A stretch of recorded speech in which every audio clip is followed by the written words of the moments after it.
Is that your base case? More cuts and earlier? Thanks for having me. Our base case is that the Fed is not going to be cutting rates this year. Our base case is that the cuts won't come until Q1 of next year.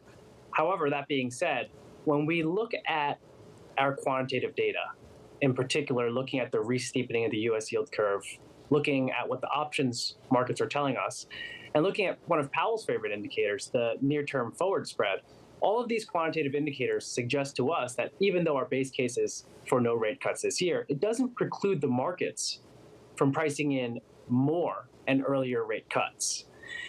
In particular, what we think is very important is that the CPI number last week has opened the door for the markets to price in more.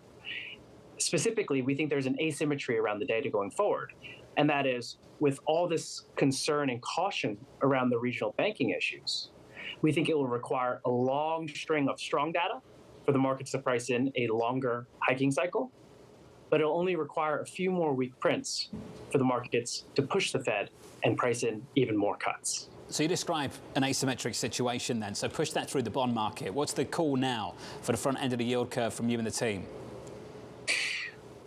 Our biggest call is on the shape of the U.S. yield curve.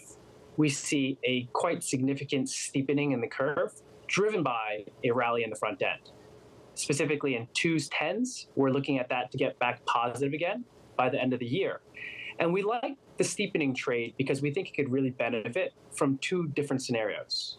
Either, as just mentioned, the data continue to worsen and the markets price in further rate cuts, in which case we get a bull steepening of the curve driven by a stronger rally in the 2-year. Or we think it could also steepen in bear steepening environments as well. Specifically, despite inflation showing signs of core services topping out, it still remains very high. And the Fed themselves don't forecast inflation getting back down to target until 2025.